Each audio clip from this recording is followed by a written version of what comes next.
Good morning, everybody. This is Diggs. It's another beautiful day out here in the Pacific Northwest, and we have a lot going on this week in War of the Visions. We have Final Fantasy Tactics releasing, or re-releasing, I should say, with new EX units. We have Final Fantasy 13 VCs coming out. We have new +6 equipment.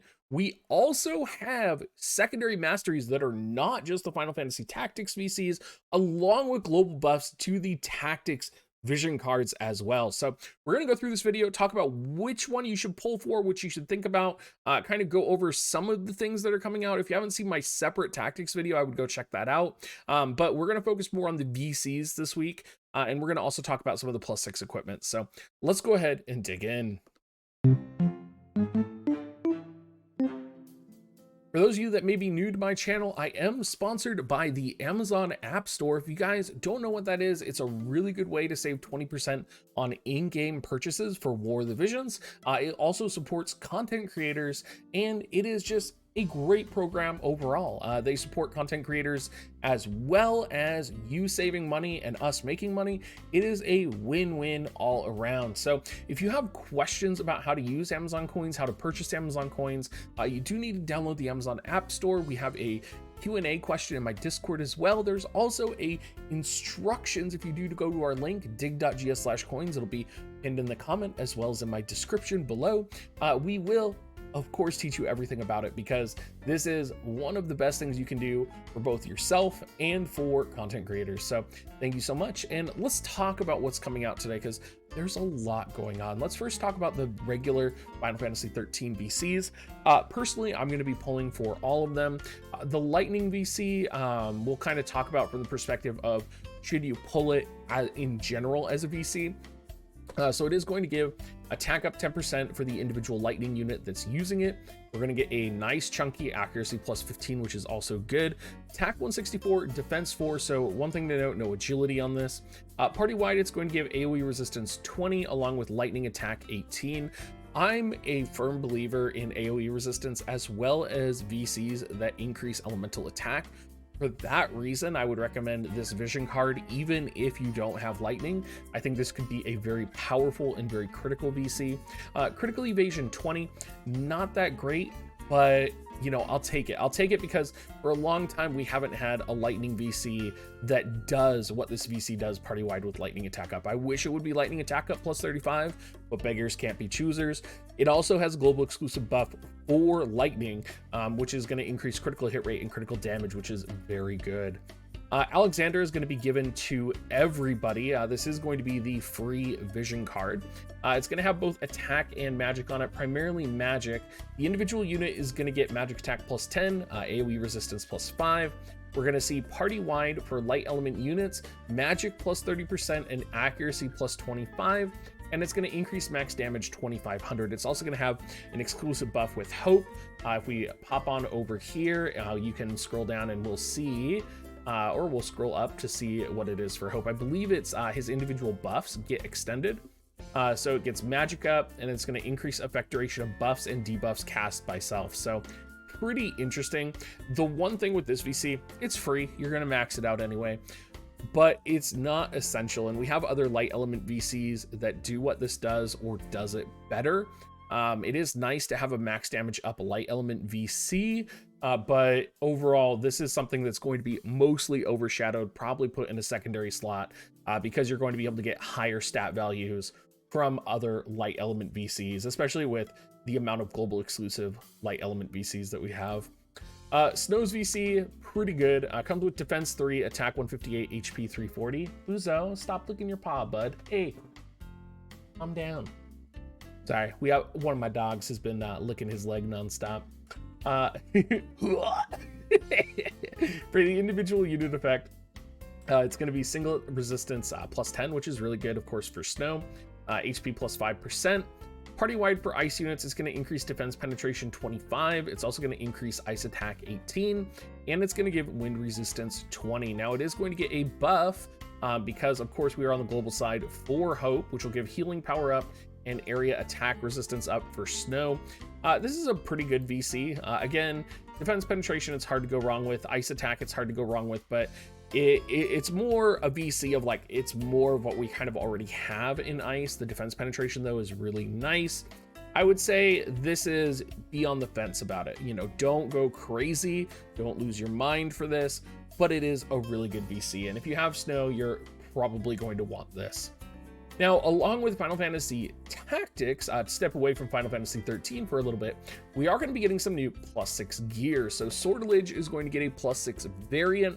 The Sortilege ability, it's basically going to be getting, when you land a critical attack, you're going to get plus 20% attack, or sorry, when you get plus 20% attack when performing critical hit, or plus 20% magic when performing critical hit. That's pretty good. It doesn't have any indication on whether that procs after or before or how that quite works, but very interesting nonetheless. I'm not sure I would waste my resources on it. Ragnarok is going to be coming out as well. That's going to get the standard max damage plus 1000 in its +6. Again, probably not going to be worth it because a lot of the times we're running swords that either have defense penetration or some type of elemental bonus on them. Ragnarok's a really good weapon for like new players, right? Where you want to build a weapon up really quick, just to have like a couple +5 versions of it, but you'll slowly grow out of this weapon. Lazalia sword. So you will want to get the Lazalia sword, and the +1 buff that Lazalia sword gets is +30 ice attack. Very good weapon, very powerful sword. Gonna put it on par with Frostbite.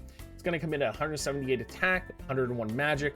What's really powerful about it is it does have 28 accuracy as well as that 178 attack and 101 magic. So it's going to be almost universally a very powerful weapon. Even if you're like a newer player and you don't have like a Spellblade weapon yet, this could be substituted in.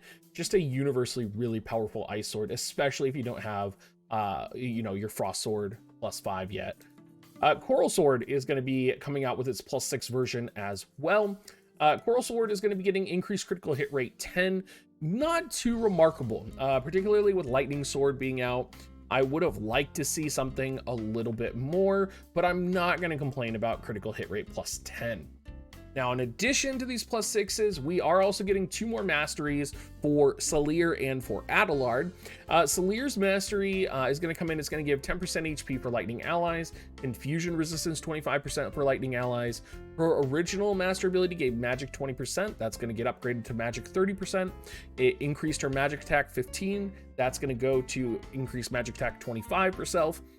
And it's going to decrease chance of being targeted 3 for self, guaranteed hit for 3, end of turn for self. So she's going to be able to land 3 guaranteed hits, and has a decreased chance of being targeted for herself as well.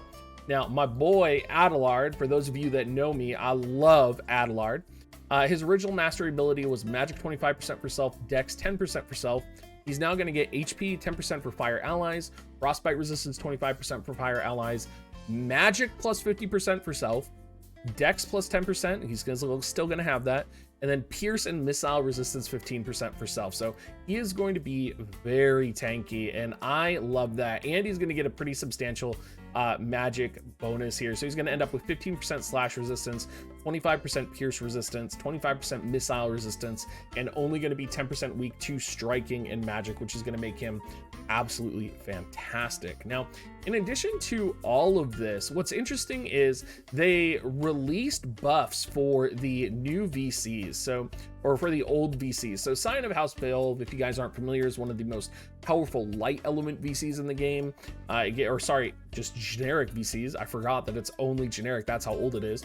Party-wide, it gives agility up, and it gives the individual unit slash attack up. It's going to give attack up and light attack up for Ramza only, which is very cool.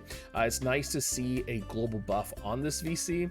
And then Blades of Grass as well. It gives party-wide accuracy up, bestowed effect attack up, and evade down.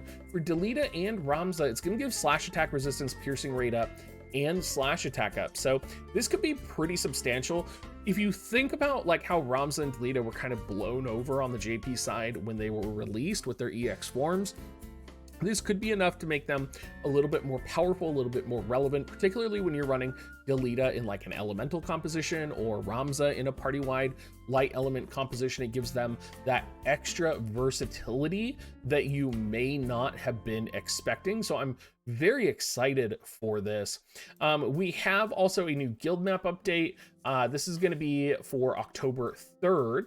So this is going to give you Earth Attack up and Earth Unit Agility up as well. We have the +6 equipment, which we talked about in the two character quests. It also says NRG large restores are going to be added to Chocobo Expedition. So they've been added to item drops acquirable for Chocobo Expeditions, which is awesome. So I'll definitely take free NRG restores. For those that didn't pay attention, we got like a +10 NRG like cap last week, which just came out of nowhere, I felt like. So I was very grateful to that. Justin and Friends is going to be going on, so make sure you go and watch that on the 29th. That is going to be with Ready Player Will. And I think, is that everything? Have we talked about everything? Midlight's Deep is coming back out, which we knew. Water Edition update for Select Quest, it looks like. So we may be getting Raychess's weapon, which would be awesome. If that's true. I'm not sure how hard that is going to be, but my understanding is, after reading a Reddit thread last week, we want to get it done before the job classes are changed, because it can get pretty difficult. Holy Midlight Steep. If you could just put Midlight Steep at the bottom so I could see so I could see the Raychess.